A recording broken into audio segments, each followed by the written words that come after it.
మన తండ్రి అయిన దేవునికి, మన ప్రభువును రక్షకుడైన యేసుక్రీస్తు వారి నామములో కృతజ్ఞతాస్తుతులు చెల్లించుకుంటూ ఈ యొక్క కార్యక్రమాన్ని వీక్షిస్తున్న వింటున్న ప్రతి ఒక్క సహోదరి సహోదరుడు కూడా నా హృదయపూర్వకమైన వందనాలు తెలియజేసుకుంటున్నాను. ఈరోజు మనం ఆలోచించుకోబోయే అంశము, ఈ భూమి మీద జీవిస్తున్నంతసేపు లేదా పరలోకము లేదా ఈ లోకాన్ని విడిచి వేరొక లోకానికి మనం వెళ్ళినప్పుడు కానీ ఏ సందర్భంలోనైనా ఎటువంటి పరిస్థితిలోనైనా మనము దేవుణ్ణి ఎదిరించి బ్రతకడము అసాధ్యము. ఎందుకంటే దేవుడు సర్వశక్తిమంతుడు, సర్వోన్నతుడైన తండ్రి అయిన దేవుణ్ణి ఎదిరించి మనము బ్రతకడము అసాధ్యము. ఆయనని మనము ఎదిరించడం కానీ ఆయన మాటలను మనం పట్టించుకోకుండా మన మాటల్ని ఆయన పట్టించుకునే పరిస్థితి ఎన్నటికీ కూడా రాదు. ఈ విషయం ప్రతి ఒక్కరికి తెలుసు. మానవుడు ఎన్నటికీ కూడా దేవునితో సమానము కాలేడు. అటువంటి స్థితిలో కూడా వెళ్ళే అవకాశం మానవుడికి లేదు.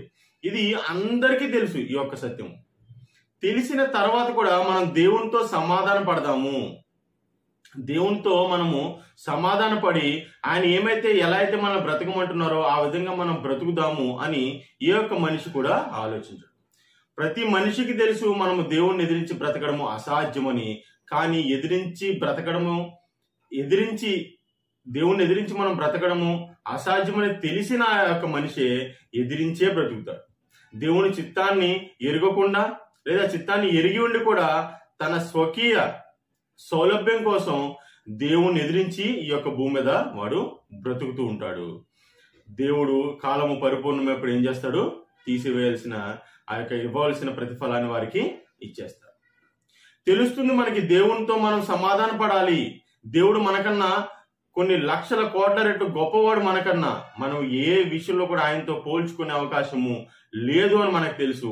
తెలిసిన తర్వాత ఆయన మాటలు వినాలని ఎరిగిన మనము ఎరిగి కూడా మనం ఆయన మాటలు వినకుండా మన ఇష్టానుసారంగా వీరికి భయపడుతూ, మన పితరులు భయపడుతూ ఈ పితృపారంపర్య చర్యల్ని చేసుకుంటూ పోతూ దేవుణ్ణి పక్కన పెట్టేస్తున్నాము. ఆయనతో సమాధాన పడకుండా మనల్ని మనమే పొడుచుకుంటున్నాము, నష్టపరుచుకుంటున్నాము.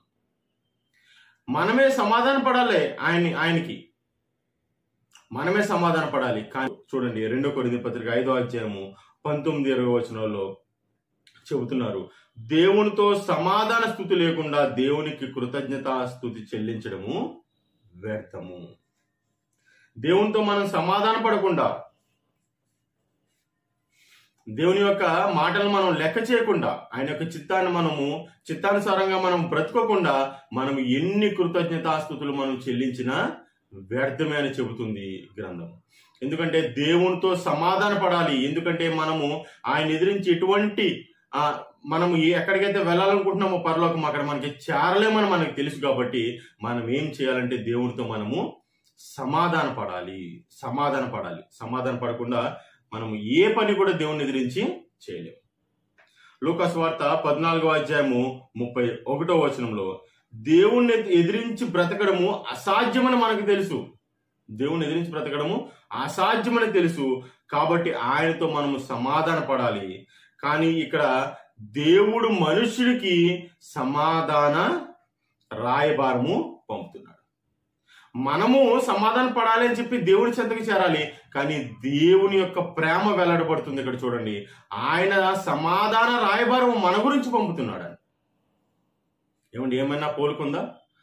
మనము దేవుని స్థాయి మన స్థాయి ఏదైనా పోలుకుందా?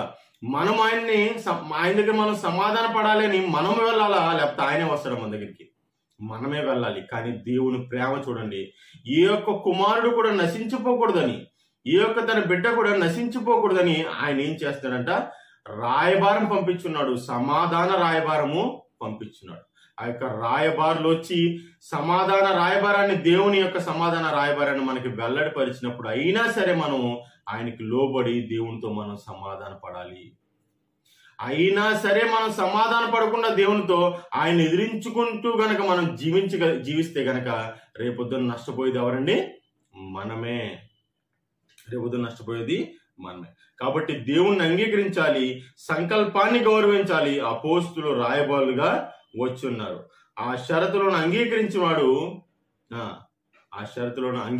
వాడు దేవునితో సమాధాన పడినవాడు రేపొద్దున కృతజ్ఞతాస్తుతి చెల్లించడానికి అర్హులు అయినవాడు.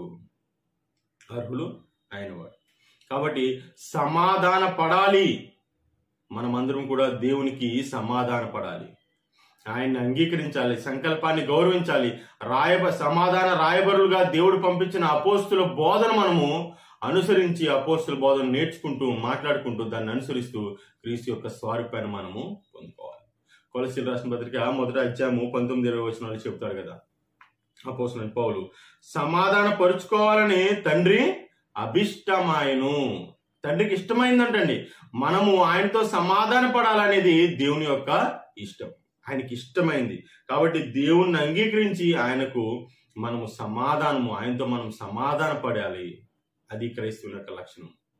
కానీ ఈ దేవునితో సమాధాన పడాలి, లేదా దేవుడు పంపించిన సమాధాన రాయబారాన్ని మనం అంగీకరించాలి, ఆ యొక్క రాయబారం చెప్పినటువంటి బోధన మనం అనుసరించాలి అనే విషయాన్ని పక్కన పెట్టేశారు క్రైస్తవులు. వేటిని అనుసరిస్తున్నారంటే సిలువ బొట్టు పెట్టుకోవచ్చా లేదా అనే ఉద్యమాలు, విగ్రహాలు అర్పించినవి తినవచ్చా తినకూడదు అని వీటిని డిబేట్ పెట్టుకుంటూ పోయి నీది తప్పు, అది తప్పు, ఇది తప్పు, ఒకడు ఒకలా చెబితే దాన్ని కొత్తగా ఇంకొకలా చెప్పేలా, ఈ క్రొత్తగా చెబుతున్నాం అనే కాన్సెప్ట్ లో వారు ఏం మర్చిపోతున్నారంటే గ్రంథాన్ని పక్కన పెట్టేస్తున్నారు. దేవుడితో సమాధాన పడాలి అనే యొక్క సంకల్పాన్ని వారు పక్కన పెడుతూ అనవసరపు వితర్కాలకి పోయి దేవుని నామాన్ని అవమానపరిచేస్తారు. కాబట్టి మనం ఆ స్థితిలో ఉండకూడదు. దేవుడు ప్రతి ఒక్కరు కూడా, ఏ కుమారుడు కూడా నష్టపోకూడదని, ఏ కుమారుడు కూడా నరక పాత్రుడు అవ్వకూడదని దేవుడు కోరుకుంటున్నాడు. కాబట్టి మనమందరం కూడా ఆయనతో సమాధాన పడాలి అని అనుకుంటున్నారు. కాబట్టి మనందరం కూడా ఆ యొక్క సమాధాన రాయబారం మన ముందుకు వచ్చింది పరిశుద్ధ గ్రంథం ద్వారా. అది చదువుతున్నప్పుడు, వింటున్నప్పుడు మనం గ్రహించాలి దేవునితో మనం సమాధాన పడాలి అని.